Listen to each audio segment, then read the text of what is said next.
तो hi friend, this is Amit और आप देख रहे हैं एडमिशन एकेडमी। यहाँ पे हम बात करने जा रहे हैं कि अभी जैसे जेईई मेंस का एग्जाम आ गया है, बहुत सारे बच्चे का फर्स्ट डे एग्जाम है 22 को या 23 को 24 को या आगे आने वाले दिनों में होगा। तो आपको एग्जाम अटेम्प्ट कैसे करना है और लास्ट डे जो एग्जाम का, एग्जाम से 2 दिन या 1 दिन पहले आपको क्या करना चाहिए, तो प्लीज़ आप ध्यान से सुने। इससे आपका बहुत सारा हेल्प हो जाएगा, एग्जाम में नंबर बढ़ेगा और निगेटिव मार्क्स कम होंगे।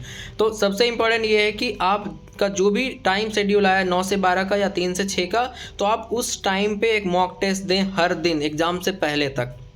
जैसे मान लो 22 को या 23 को एग्जाम है, तो आप उससे 1 दिन पहले तक आप हर दिन उस समय पे एक मॉक टेस्ट दें। उससे क्या होगा कि आपका माइंड उस टाइम जोन में रेडी रहेगा। कि कुछ लोग को हो सकता है सुबह लेट से उठने का आदत हो, तो 9 बजे हो सकता है माइंड आपका रेडी ना रहे, बट एग्जाम हो गया तो क्या करेंगे, बहुत सारा प्रॉब्लम हो सकता है। इस तरह का बहुत सारा प्रॉब्लम फेस कर चुके हैं हम लोग भी, और बहुत सारे स्टूडेंट फेस कर चुके हैं। तो उस टाइम पे कोशिश कीजिए आप एक मॉक टेस्ट देने का। मॉक टेस्ट देने के बाद एनालाइज कीजिए कि कहाँ गलती हो रहा है हमसे, क्या इंप्रूव कर सकते हैं।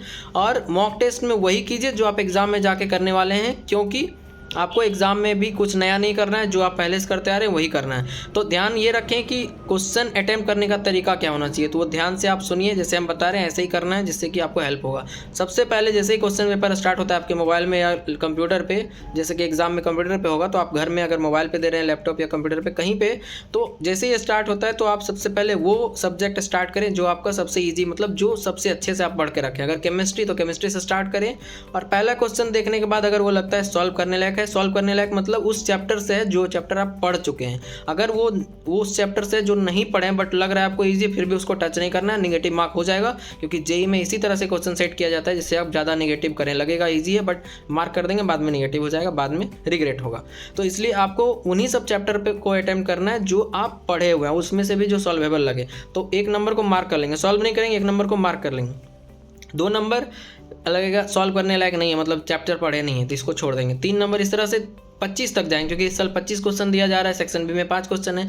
25 तक जाएंगे और पता चलेगा कि 10 क्वेश्चन या 15 क्वेश्चन हम सॉल्व कर पा रहे हैं, उसको सॉल्व कर लेंगे सारा। फिर जाएंगे सेकंड सेक्शन में, सेम करेंगे, उसमें भी 10 क्वेश्चन। फिर थर्ड में जाएंगे, सेम करेंगे। थर्ड में मतलब पहला जो सबसे अच्छे से आता है, सेकंड जो उससे कम अच्छे से आता है, थर्ड जो एकदम अच्छा से नहीं आता है आपको सब्जेक्ट या हार्ड लगता है। तो इस क्रम में आपको जाना है। और पूरा सॉल्व करने के बाद मान लो अगर आप 30 क्वेश्चन सॉल्व कर पाएँ या 40, 50, 60 जितना भी कर पाएँ, अगर आपका एक्सपेक्टेशन से 5 क्वेश्चन कम भी है, अगर आ गया जितना एक्सपेक्टेड था उतना, तब तो बहुत अच्छा है, ज़्यादा निगेटिव करके फ़ायदा नहीं।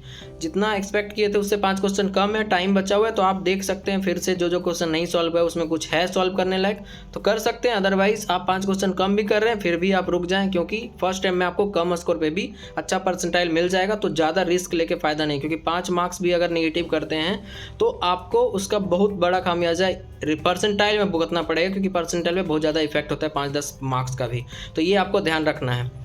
इसी तरह से आपको एग्ज़ाम में भी जाके सेम अप्लाई कर देना है, एग्ज़ाम में जाके कुछ नया नहीं करना है। और एक बात ध्यान रखें, कुछ एवरेज स्टूडेंट और बिलो एवरेज स्टूडेंट, जो नए बच्चे कम प्रिपरेशन किए हुए, वो ये ज़्यादातर करते हैं कि पहला दिन मान लो 24 को एग्जाम है उनका या 23 को, 22 को फर्स्ट शिफ्ट में ये क्वेश्चन आया, वो क्वेश्चन आया, वो पढ़े नहीं है बट उस क्वेश्चन को पढ़ने जा रहे हैं बार बार। तो ऐसा नहीं, आपके शिफ्ट में वही क्वेश्चन आएगा और वो चैप्टर आप पढ़ नहीं सकते हैं, क्योंकि 2 साल में अगर नहीं पढ़ पाए तो अभी 1-2 दिन में पढ़ना मुश्किल है। तो इसलिए उस चैप्टर पर ना जाएँ, उसी सब चैप्टर पर ध्यान रखें। कंक्लूजन यही है कि आप जो पढ़ रखे हैं 2 साल से, उसी सब चैप्टर पे ध्यान ज़्यादा दें, ना कि नए चैप्टर पे जो लग रहा है कि आपको इससे क्वेश्चन आ जाएगा। तो 1-2 दिन में आप खराब कर लेंगे पहले का भी प्रिपरेशन, और नया वाला तो होगा नहीं, इससे आपको सिर्फ लॉस ही होगा। तो इसलिए नए चैप्टर पे ध्यान ना दें, जो आपको आता है उसी को बार बार प्रैक्टिस करते रहें।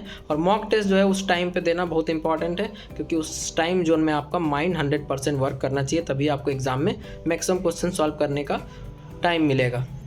तो ये था स्ट्रेटेजी बोल सकते हैं या टिप्स बोल सकते हैं, जिससे जो कि आपको करना चाहिए अप्लाई अपने एग्जामिनेशन पे, और एग्ज़ाम से 2-3 दिन पहले जब भी आपको टाइम मिले। तो ये था कंप्लीट इन्फॉर्मेशन एग्जामिनेशन अटैम्प्ट करने का स्ट्रेटेजी पे। Thank you.